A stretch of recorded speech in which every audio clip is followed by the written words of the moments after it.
FSN Radio. It's all about what's next. Go to financialsurvivalnetwork.com and sign up for your free weekly newsletter. You'll also get 3 free reports. The Financial Survival Network. It's all about what's next. Trilogy Metals is a world-class developer in Alaska's Ambler Mining District. The company already possesses 8 billion pounds of copper, 3 billion pounds of zinc, over 1 million gold-equivalent ounces, and now over 77 million pounds of cobalt. Trilogy's Arctic project boasts an after-tax net present value of $1.4 billion with a 33% IRR. Trilogy is led by an experienced management team with proven success in discovering and developing projects in Alaska. The company is well capitalized, has no debt, and possesses strong institutional support. Trilogy trades on the New York and Toronto exchanges under the ticker symbol TMQ. To learn more, go to trilogymetals.com. That's trilogymetals.com. The Financial Survival Network. It's all about what's next. Welcome. You are listening to the Financial Survival Network. I'm Kerry Lutz. It's 5/15/19, almost officially halfway through the month. And well, maybe you should have sold in early May and gone away. That is always an option, and that option often proves correct. Well, hey, as always, be a part of the show and join us. Email address kl@kerrylutz.com. Well, I read hundreds of articles per week. I happen to bump into one from our good friend Nathan Lewis, and you find Nathan's website, newworldeconomics.com. And the article, I can't remember where I saw it, but basically it was, maybe it's time to cut the federal government in half. And we're going to talk about that. In addition, Nathan, accomplished economist and author, new book out, The Magic Formula, The Timeless Secret to Economic Health and Prosperity. And Nathan, it's great to have you back. So how do we cut the federal government, 50%? I mean, I thought your idea was brilliant. It's an old idea. It's been around since the New Deal. But I think a lot of people today don't really think about these things and not aware of what is really possible. Basically, the idea is that you take the federal government and you get rid of all the sort of social type spending, all the welfare, all the healthcare, all the education, all the housing, all the heating assistance. Apparently, there's over 150 needs-based or welfare programs today. And you basically devolve it down to the states. So what you would do on the federal level is you just cancel them. Just say January 1, it's all gone, fire all the people, sell the buildings, you're out. But you give the states enough heads up that they'll be able to, let's say a year, say, okay, we're making this all your responsibility now, so get ready. And actually the states are already involved in all these things already. They're already administering a lot of these programs. And then what you would do is on the tax side, you have a much smaller federal government. You could radically reform the tax system because all you'd have left was really the military, debt service, and the national parks. And the courts. And the courts. Well, the courts don't cost much. And little things, people stamp passports and stuff like that. So basically the military and debt service. And you could basically fund the entire federal government with a 10% national sales tax or VAT. I think a consumption-based tax is a nice idea. Or if you want to do a 10% flat tax, you have a variety of options. But the point is that the federal government would become very small, and that would allow states to then implement whatever kind of social policy they feel is appropriate. I can imagine what California would do, and I imagine it's pretty different than Utah and Texas. And you'd have some pretty interesting variety there. And because there would be no more federal income tax, you'd have the states could kind of, or payroll taxes, could kind of do whatever they liked in that sphere, and you probably get some good solutions, and you probably get some really bad ones too, and they can everyone can learn what happens when you make big mistakes.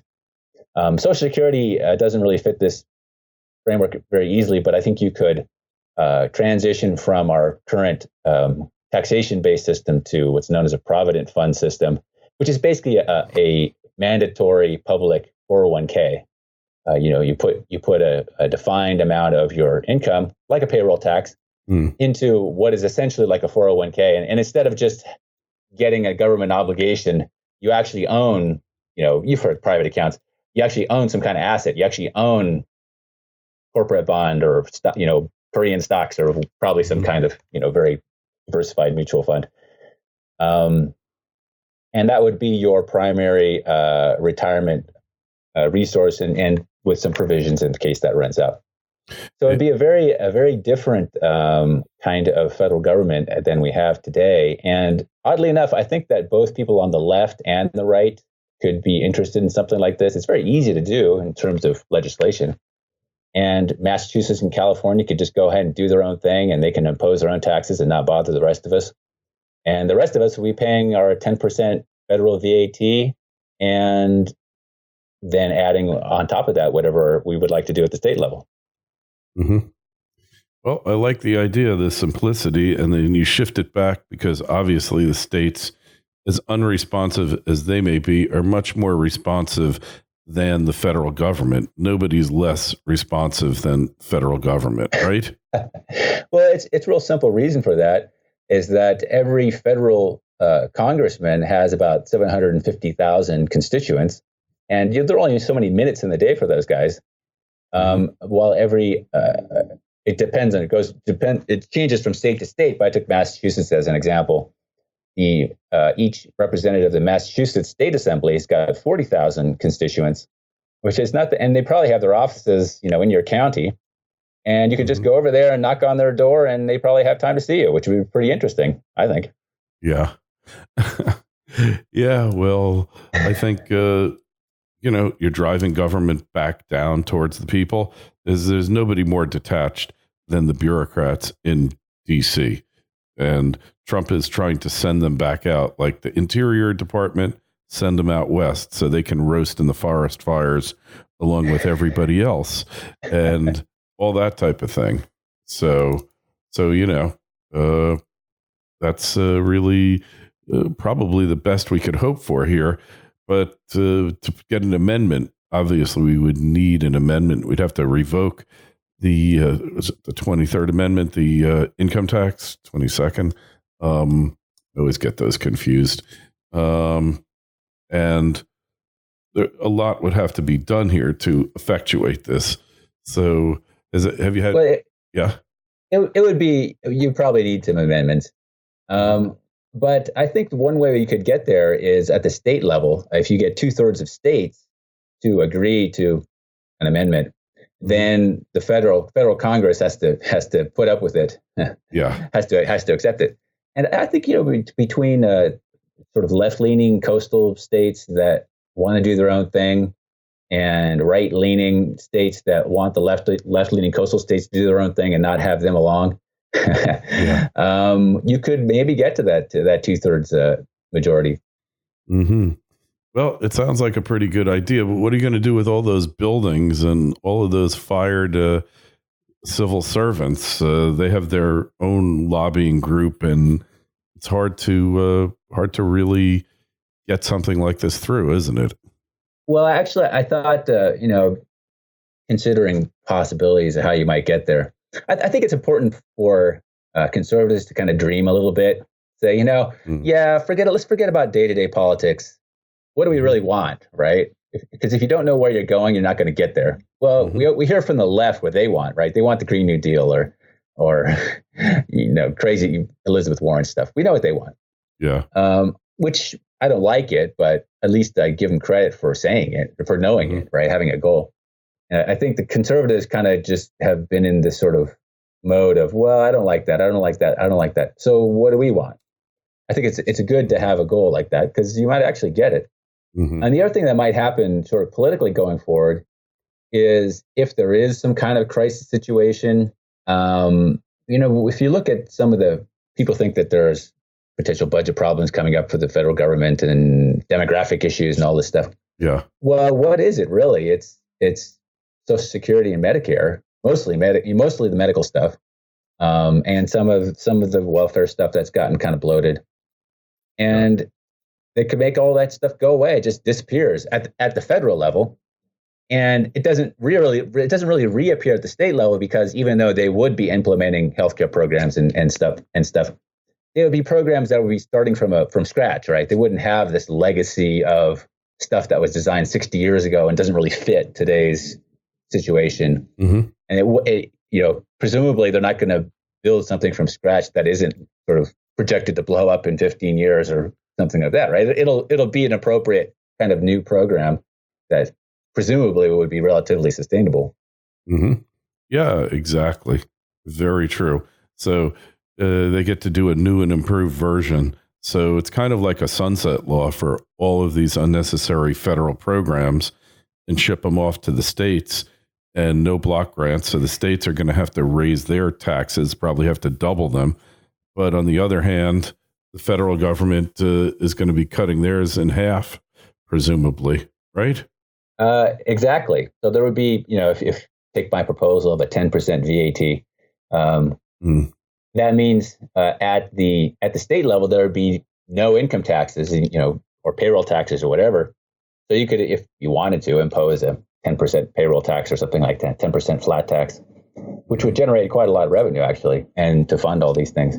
And I think that, you and I know this, but a lot of people who are kind of conservative, or even liberal for that matter, don't know this, is that the federal government, as it is designed in the Constitution, the so-called enumerated powers of the Constitution, it's basically all foreign policy, right? The federal government has a military, foreign policy, international trade, immigration and naturalization, gaining new territory, the Louisiana Purchase, stuff like that. It's all the foreign stuff was supposed to be the federal government's role. And it was for a long time. That started to change in the New Deal era, 1930s. But really, the welfare state as we know it at the federal level did not really emerge until the 1960s. So we had this, so we're really going back to, a pre-1960 format for the federal government, which was extremely successful because we actually became the most successful, most wealthiest, most powerful country in the world during that period. So we know it works, right? This constitutional model actually does work. Correct. Yeah. Well, I saw someplace, even though there was no income tax, roads got built and schools got built and police departments were built, post offices, all of this stuff got built. So it's just a question of how it's funded, right? Right. How it's funded, and it could be funded at the state, at the municipal level and so forth. States too could push some of the responsibilities further down on municipalities and so forth, which is really how it was supposed to be.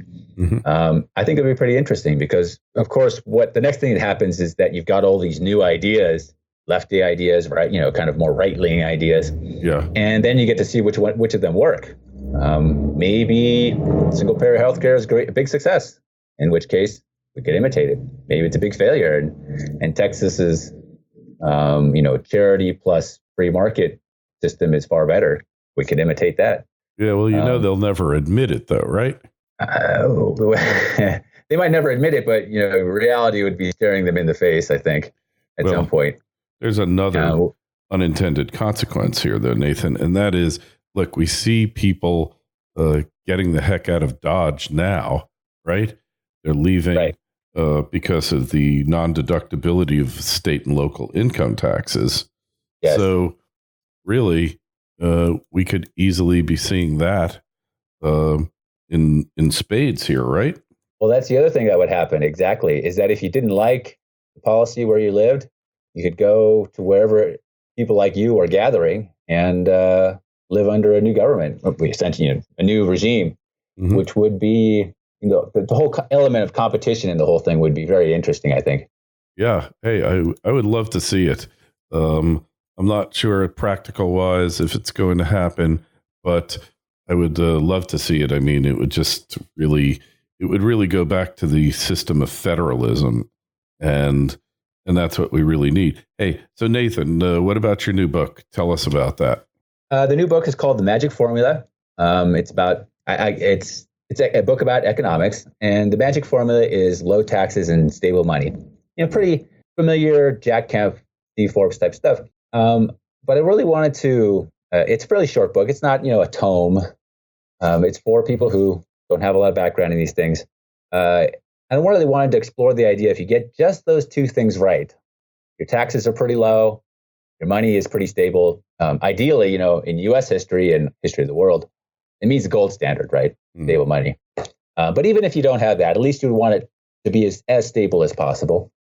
And those are the successful countries because, Soviet communism, Chinese communism was a failure. We only have capitalism today, right? All around the world. We have capitalism with big government. We have capitalism with small government. Yeah. We have this kind. We have variations, but we only have capitalism. And it's the economy, stupid, right? If you have low taxes and stable money, capitalism can work well, and then everything goes well. And if you don't have those things, then you just get this increasing problems. And what can happen is Venezuela is kind of an extreme example, but you see this happening in New York State, for example, or California. Yeah. Is you get into the spiral of decline where your business is bad, the economy kind of stinks, tax revenues are low, and demands on the government are high for welfare and all these things. You get big budget deficits, and what happens next? Taxes go up more. Happening in Connecticut, happening all over the place. Yeah. And then you just go around and around this. People are leaving. You go around and around this cycle of decline. So and so now we're kind of seeing this at the state level, but what I try to express in the book is that you see this throughout history, and I go back, many examples over the last 300 years, and the Spanish Empire and ancient Rome, and all these, and the Muslim caliphates of the 11th century, Byzantine Empire, the Byzantine Empire, all of these examples of the same kind of pattern over and over again. You got to get that right, and everything else kind of tends to work well. And although it's very simple and it should be very obvious, it's supposed to be obvious. As obvious as the nose on your face, but you can't see it. Yeah, right. Because when you don't want to see it, you don't want to see it. It's easy to agree with in principle, but then people go out and they do the exact opposite thing, right? Which is very stupid. So, and I see that as so I wanted to show how that worked for a couple of reasons. One is because we're kind of getting into a situation here where we might be going down that path pretty quickly. Yeah. If we have, debt and deficit issues, and maybe there's a recession and something happens, and then taxes start to rise in the United States, or they start to grasp at some kind of easy money thing, which is kind of happening now. Modern monetary theory, that stuff. It's the winds are blowing in that direction. Hey, so what about modern monetary theory, Nathan? It really is like fantasy. That is the magic wand. I mean, that's like the magic wand that President Obama said you'd need to get jobs back to the U.S. I mean, it's the ultimate wish fulfillment system of government, isn't it? Yeah. Well, unfortunately, there's a very long history of courtiers who say what the leaders want to hear, being influential. People will believe the stupidest thing, if they feel it serves them. Yeah. And there's nothing more stupid and also more alluring than the idea that you can print money and there's no consequences. Yeah. A lot of people, you and I have some knowledge of history in these matters, but a lot of people don't, including obviously people who take MMT seriously. I was actually reading a very famous old book, Faust, by Johann Goethe, which was written in the early 19th century. And you remember the story of Faust? It's about a guy who sells his soul to the devil for wealth and power. And so it has the devil, Mephistopheles, in the play. And there was one scene in the second book of Faust where Mephistopheles is talking to the king, and the king says, "I have all these money problems. What should I do?" Mephistopheles says, "Well, why don't you just print the money?" Yeah. And the king says, "Okay, great idea. Do it," and it works great for a while. So they knew that's 200 years ago. They knew that the guy who's giving you that just to print the money thing, that guy's actually the devil. And it works great for a little while. For a little while, and then it doesn't. And then it doesn't. Yeah. Yes. So we find this book wherever fine books used to be sold, as well as Amazon and BarnesandNoble.com. Yeah, exactly. Yeah, it's on there. All right. And the name of the book is, you got to take a look at it, The Magic Formula, The Timeless Secret to Economic Health and Prosperity by Nathan Lewis. Nathan, it's always great having you on. Anyway, questions for Nathan, myself, just email us, kl@kerrylutz.com, Twitter feed @KerryLutz, Facebook page, Financial Survival Network. Nathan, we'll definitely be talking to you again soon. Great article there. I loved it. Keep up the great work. It's a pleasure. Thanks. FSN Radio. It's all about what's next. Go to financialsurvivalnetwork.com and sign up for your free weekly newsletter. You'll also get 3 free reports. The Financial Survival Network. It's all about what's next.